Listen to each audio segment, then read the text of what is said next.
여러분, 이제 주위 사람들, 특히 어렸을 때 예수님을 믿으라고 이야기를 하면 안 믿으려고 할 때, 거절할 때 자주 하는 말이 있습니다. 저도 많이 들었는데요.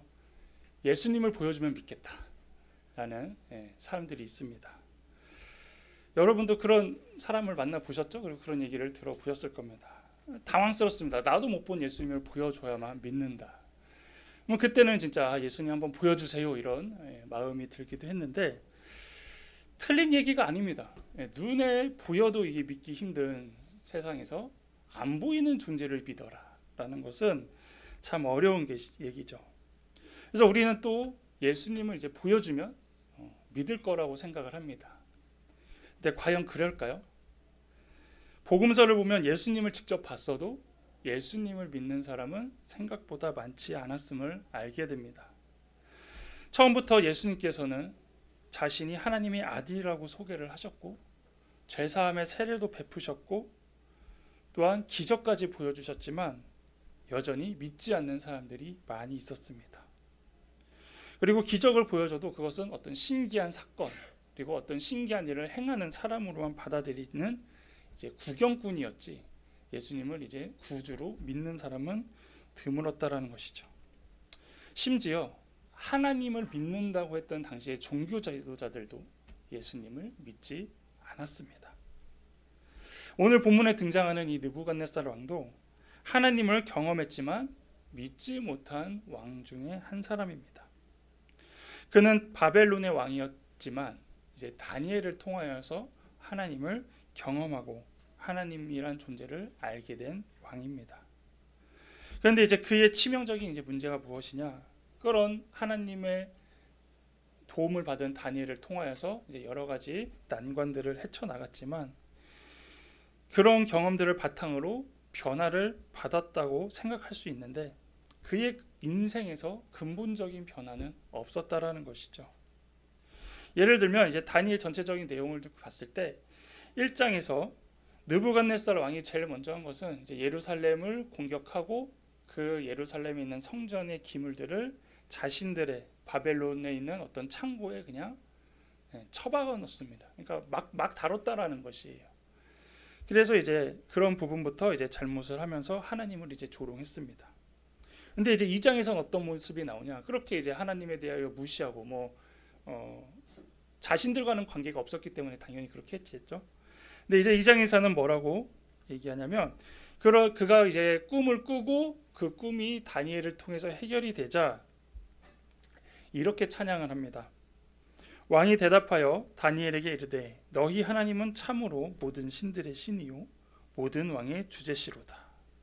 하나님을 믿지도 않는 이 왕이 너무나 그것이 신기하고 그 난처했던 꿈에 대한 어려움이 이제 해결이 되니까 그런 하나님이 있냐 그러면서 이렇게 찬양을 했다라는 것이죠. 그래서 이렇게 보면 하나님을 몰라도 다니엘을 통해서 이제 느부갓네살이 하나님을 알고 저렇게까지 찬양을 하는구나라고 우리가 이제 이해할 수 있습니다. 근데 이제 3장에서 또 어이없는 일을 이제 행합니다. 3장에서는 느부갓네살 왕이 금으로 신상을 만들었으니 높이는 60규빗이요 너비는 6규빗이라 그것을 바벨론 지방의 두라 평지에 세웠더라. 바로 앞에서 뭐라고 고백하냐면 하나님이 신 중의 신이고 왕 중의 왕이다 라고 고백을 했는데 이렇게 신상을 새긴 건 뭐예요? 내가 왕이야, 내가 신이야 라는 걸 다시 드러내고 있다라는 것이죠. 그리고 여기서는 이제 신상에 절하지 않으면 죽이겠다라는 조서까지 함께 내립니다. 그래서 이렇게 찬양했다가 또 자기가 왕으로 올라갔다가 또 찬양했다가 또 신이 됐다가 이렇게 되는 모습이 다니엘서에서 왔다 갔다 합니다. 특히 이제 이 금 신상이 세워졌을 때 절하지 않았던 사람들이 있습니다. 누구냐면 이제 다니엘의 세 친구입니다. 그래서 이 금신상에 절하지 않자 어떤 일이 벌어지냐면 이제 풀무불에 이제 집어넣죠. 그래서 풀무불에 집어넣습니다. 풀무불에 던져진 사드락과 메삭과 아벳느고. 그들은 어떻게 됩니까?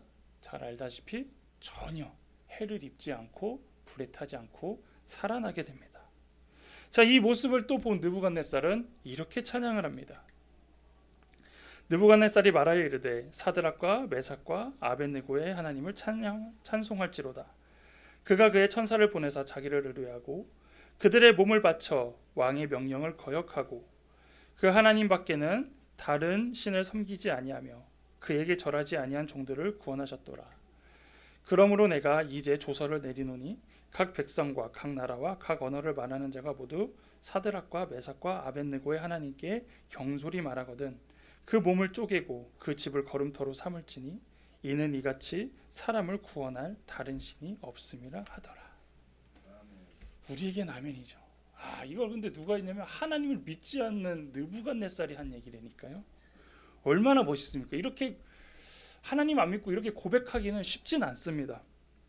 그래서 이 정도면은 이제 느부갓네살이 하나님을 이제 인정하는구나, 받아들이는구나, 변화가 됐구나라고 생각을 합니다. 근데 제가 합니다라고 표현했다는 건 뭘까요? 당연히 변화가 없었다라는 거죠. 그래서 이 4절 이제 4장 후반에 보면 또 이제 교만이 차서 하나님이 이제 느부갓네살을 징계하는 모습이 기록되어 있다라는 것이죠. 과거에도 이렇게 왔다 갔다 했던 왕이 한 명 있습니다. 누굴까요? 이러면 잘 모르죠. 모세 시대에 있었습니다. 모세 시대. 바로 왕이 바로 이렇게 왔다 갔다 했습니다. 모세가 하나님의 명령에 따라서 이스라엘 백성을 보내주십시오라고 했는데 바로가 안 보내죠. 그래서 이제 재앙이 딱 시작됩니다. 그러니까 부르라고 하죠. 모세 데리고 와서 보내주겠다. 재앙을 멈춰달라. 그러니까 이제 재앙이 멈춥니다. 보내주나요? 다시 마음이 들어섭니다. 그러니까 또 이제 또 재앙이 일어납니다. 이걸 몇 번 합니까? 무려 10번이나 왔다 갔다 합니다. 그래서 이제 약속을 했다가 어기고 약속을 했다 어기고 이렇게 했습니다. 자, 그리고 이제 바로가 이제 10번째 재앙을 맞이합니다. 그의 장자가 죽자 이제 안 되겠다 싶어서 이제 얼른 데리고 가 그래서 이제 데리고 갑니다. 바로가 회심해서 보낸 걸까요? 아니죠. 보냈는데 어떻게 기록됩니까? 바로 뒤쫓아갔다라는 겁니다. 이렇게 이제 왔다 갔다 하는 모습이 바로 과거에도 있었다라는 겁니다. 그래서 이 히브리 신인 하나님을 경험하고 알고 또 이렇게 그런 사건들을 통해서도 이 사람들은 변하지 않는 모습을 알 수 있다라는 것이죠. 그런데 이런 사람들이 우리 주위에도 있습니다. 가장 쉬운 예가 뭐냐면 이제 대부분 교회들이 뭘 하냐면 이제 총동원주의를 한다든지 이제 새신자 초청잔치를 합니다. 여러분 이제 힘들게 기도하고 이제 물색하고 찾아서 이제 얘기하죠. 우리 교회 한번 가자. 근데 이제 1, 2년 차는 잘 안 해요. 근데 이게 매년 하다 보면 어느 때는 한번 갈게. 그날 한번 시간 낼게 이렇게 해요. 그럼 이제 기대를 가져. 드디어 됐다. 드디어 이 사람이 이제 우리 교회를 한번 오게 하는구나. 그래서 토요일에 이제 확인 전화를 해요. 뭐라고 합니까? 약속이 생겼어. 미안해. 다음에 꼭 갈게 이러죠. 이거는 좀 양호해요. 그래도 마음의 준비를 했으니까. 주일날 안 나옵니다. 분명히 이 예배 시간 맞춰서 오기로 했는데 안 와요. 그러면 이제 전화를 해요. 왜 안 와? 못 갈 것 같아. 경험하셨죠, 다. 이런 사람이 있다는 겁니다, 실제로도. 자, 그런데 이러한 모습이 하나님을 믿지 않는 사람에게뿐만 아니라 우리에게도 가끔 있다라는 것입니다. 언제일까요? 우리도 말씀으로 은혜 받고 또 눈물을 흘리고 감동도 받습니다. 그런데 근본적인 삶의 변화가 일어나지 않을 때입니다. 앞의 내용대로 느부갓네살 왕은 하나님의 일하심을 경험했고 다니엘을 통해서 알았어요. 하나님이 이런 분이구나. 하나님께서는 이런 난처한 상황까지도 다 변화시키시는 분이구나라는 걸 알았습니다. 감정적이었던 사람인 것 같아요. 그러니까 찬양하고 기뻐하고 즐거워하고 막 영광까지 돌리고 아까 어떻습니까? 풀무불에서 나온 보니까 도리어 하나님을 따르지 않고 믿지 않으면 몸을 쪼개고 그 집을 거름으로 삼겠다. 이렇게까지도 얘기했던 사람입니다. 그런데 변하지 않는 모습. 그 근원적으로는 크게 바뀌지 않는 모습을 통하여서 인간이 어떻게 보면은 원래 그런 존재일 수밖에 없구나라고 우리는 고백할 수 있다라는 거죠. 자, 그렇다면 느부갓네살은 이런 일을 경험했음에도 왜 변화가 일어나지 않았을까요?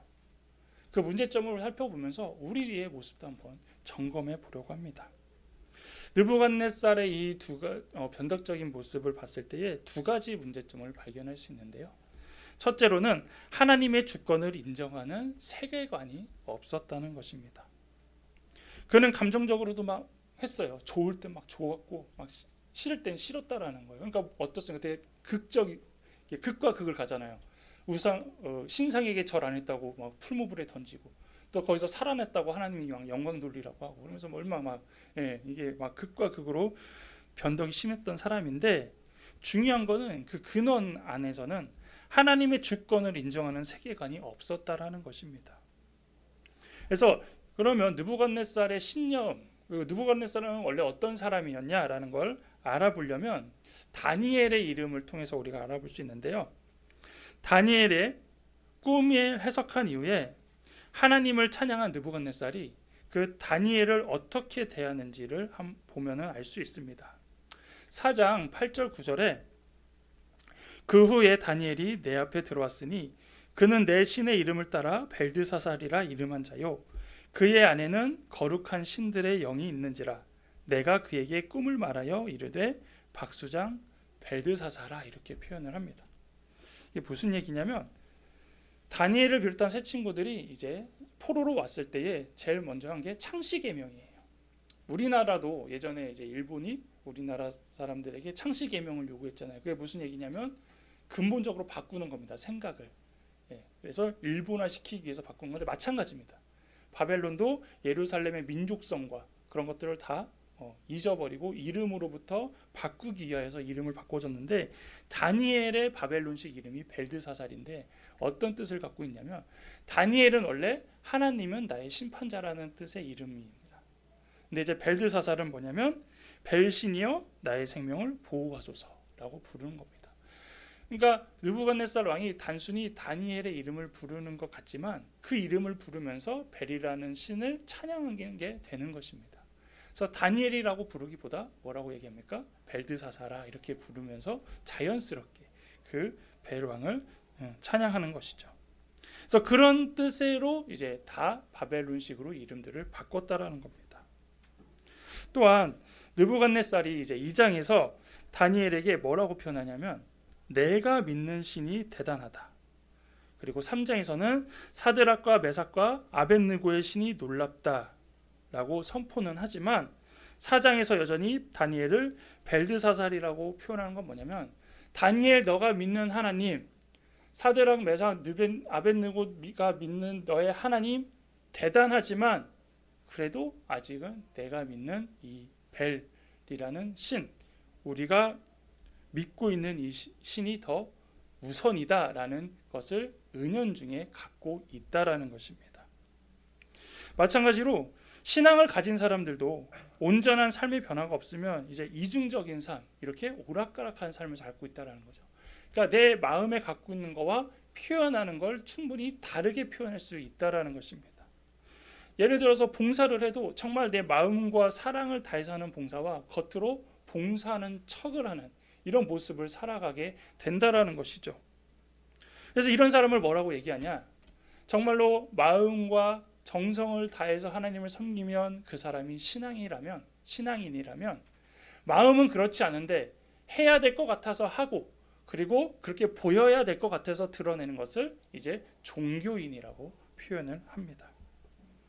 그래서 겉은 신앙이 있는 것처럼 보이지만 우리 안에 신앙이 없으면 종교인이 될 수 있는 것이고 이제 우리의 삶의 행동 하나하나가 하나님을 위해서 하는 것이 아니라 나의 만족과 나의 유익을 위해서 이거라도 해야 뭔가 얻을 것처럼 이거라도 해야 믿는 것처럼 보이는 것처럼 할 때에 이제 그것이 종교인의 모습이 되어 간다라는 것이죠. 그래서 느부갓네살 왕이 하나님의 모습을 찬양하는 것은 그냥 겉으로만 보면 신앙인이 되었구나라고 표현할 수 있지만 진정으로 봤을 때는 그는 종교인이라는 것입니다. 그렇지만 그의 고백에는 결국 진심이 없었다라는 것이죠. 그의 고백은 멋들어지게 했지만 결국 다니엘과 그 세 친구들에게 했던 그런 태도들을 보면 그 찬양은 그냥 한낱 좀 사탕발림, 그냥 좋게 표현하는 모습으로밖에 받아들일 수 없다라는 것입니다. 두 번째로는 하나님의 인도하심을 경험하지 못했습니다. 느부갓네살 왕이 하나님의 능력에 감탄하여 찬양했을 때 그의 표현을 한 번 더 살펴보겠습니다. 3장 28절 29절에 느부갓네살이 말하여 이르되 사드락과 메삭과 아벳느고의 하나님을 찬송할지로다. 그리고 29절에 그러므로 내가 이제 조서를 내리노니 각 백성과 각 나라와 각 언어를 말하는 자가 모두 사드락과 메삭과 아벳느고의 하나님께 경솔히 말하거든 이라고 표현합니다.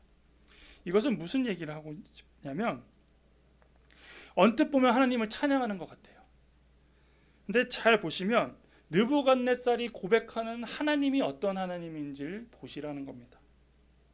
여기를 보면 우리는 하나님을 고백할 때 뭐로 고백합니까? 나의 하나님이라는 소유격을 씁니다. 즉 내가 고백하는 하나님이에요.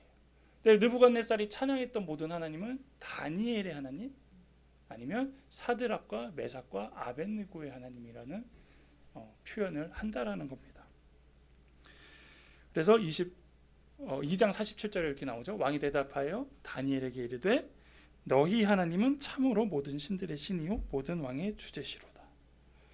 그래서 하나님을 향해 아무리 좋은 수식어를 붙여가고 아무리 멋들어진 표현을 했지만 결국 누구의 하나님이냐? 다니엘의 하나님, 사드락과 메삭과 아벳느고의 하나님이면 소용이 없다라는 것입니다. 느부갓네살 왕은 다니엘을 통해서 분명히 하나님의 존재를 알았습니다. 하나님이 하신 것까지도 인정을 했습니다.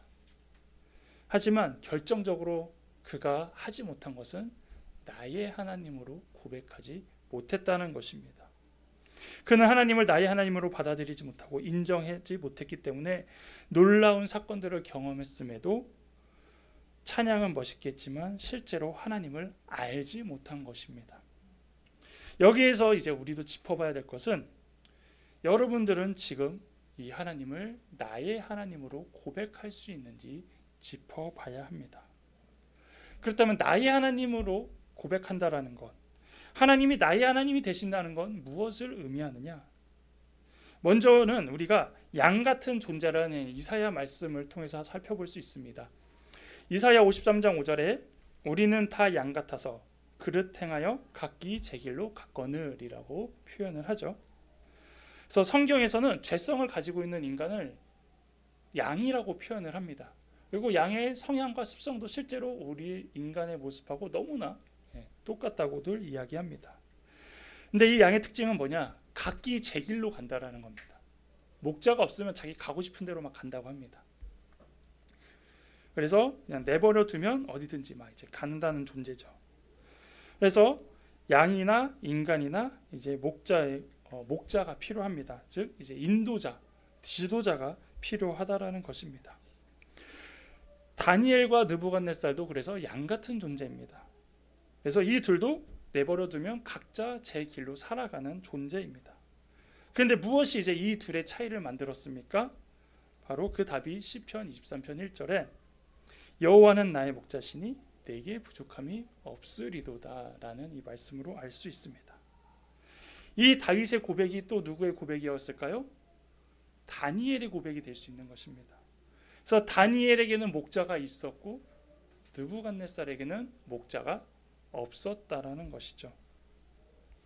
이것이 바로 다니엘과 느부갓네살의 차이였습니다. 그래서 하나님의 사람들은 난처할 때, 어려움을 겪을 때, 힘들 때 가장 먼저 하는 게 무엇입니까? 뭐 하세요? 기도한다는 거예요. 기도가 뭐냐? 기도가 목자를 찾는 거예요. 나를 이끌 그 사람을 찾아가는 거고 그 존재를 찾아가는 겁니다. 그래서 기도라는 것은 다니엘도 기도했잖아요. 우리는 그냥 하나님을 찾는 것이라고 표현하지만 그것이 무엇이냐? 바로 목자를 찾아가서 물어보는 시간이라는 겁니다. 하나님 이거 무엇을 의미하는 겁니까? 하나님 이게 어떤 걸 뜻하는 겁니까? 그래서 실제로 성경에서 기도하는 것은 다 그걸 찾는 시간이에요. 하나님께 답을 구하는 시간. 그게 바로 기도하는 시간이라는 겁니다. 그리고 이렇게 목자에게 물어봐야만이 길도 알 수 있고 방법도 알 수 있고 해결할 수도 있고 기다릴 수도 있다는 겁니다. 근데 이 목자의 영향력이 어디까지 끼치냐? 그게 시편 23편 4절에 내가 사망의 음침한 골짜기로 다닐지라도 해를 두려워하지 않을 것은 주께서 나와 함께 하심이라. 주의 지팡이와 막대기가 나를 안위하시나이다. 아멘. 무슨 얘기냐면 우리가 목자를 놓칠 수도 있다라는 겁니다. 우리가 살아가보다 보면은 자칫하면 이제 목자를 떠나서 길을 잃어버릴 수 있다라는 겁니다. 그러면 이제 어디로 가냐? 안 좋은 데로 가는 거예요. 음침한 골짜기, 사망의 골짜기, 죽을 수도 있는 위기, 여러 가지 어려운 상황이 갈 수 있다라는 겁니다. 그렇게 되면 이제 사람들은 좌절을 합니다. 내가 어쩌다 이렇게 됐을까? 내가 왜 이렇게 됐을까? 이거 어떻게 해결해야 될까? 이거 어디서부터 바로 잡아야 될까? 그러면서 좌절하게 되는 것이고 우울하게 되는 것이고 그 고통에 젖어들며 계속 살아가게 될 때에 목자를 찾는 사람들은 이제 목자를 찾아서 부르짖지 않습니까? 그럼 이제 목자가 찾으러 온다라는 것이죠. 그래서 사망의 음침한 골짜기, 내가 죽을 뻔한 위기, 내가 힘들어 주저앉는 그런 상황에도 하나님께서, 예수님께서, 목자께서 오셔서 건져주시기 때문에 문제가 없다라는 겁니다. 그래서 세상 사람들은 힘들지 않기 위하여 살아갑니다. 편하기 위하여 살아가죠. 그리고 즐겁기 위하여 살아가고 나에게 어떤 위기, 고통, 어려움이 오지 않기를 바라며 살아갑니다. 근데 우리 믿는 사람들은 그것을 두려워하지 않는다는 겁니다. 그걸 걱정하지 않는다라는 겁니다. 왜 그렇습니까? 그것을 경험해도 우리는 벗어날 수 있고 그것에 빠지더라도 다시 건짐을 받을 수 있기 때문입니다. 그래서 믿음의 사람들은 평탄한 길이나 넓은 길이 아니어도 어떤 길을 가도 두려워하지 않는 담대함을 가질 수 있는 것이고, 그래서 예수님께서 나중에 뭐라고 합니까? 좁은 길로 가라. 좁은 길로 가는 게 구원으로 가는 길이고 그 길로 가도 충분히 우리가 갈 수 있다라고 말씀하시는 것입니다. 그래서 이것이 바로 우리가 하나님이 나의 하나님이고 예수님이 우리의 목자임을 고백하는 것입니다. 이제 여러분도 하나님을 나의 하나님으로 전환해야 됩니다. 그래야 우리가 다니엘이 될 수 있고 사드락과 메삭과 아벳느고가 될 수 있습니다. 성경의 인물들 보면 아브라함의 하나님, 요셉의 하나님, 야곱의 하나님 이렇게 지칭을 하죠. 근데 그 하나님이 바로 우리에게도 아브라함의 하나님이 될 수 있습니다. 우리에게도 요셉의 하나님이 될 수 있고요. 우리에게도 모세의 하나님이 될 수 있습니다. 언제요? 나의 하나님이 될 때. 그리고 나의 하나님이 된다는 것은 그들이 경험한 하나님을 우리도 경험할 수 있다라는 얘기입니다.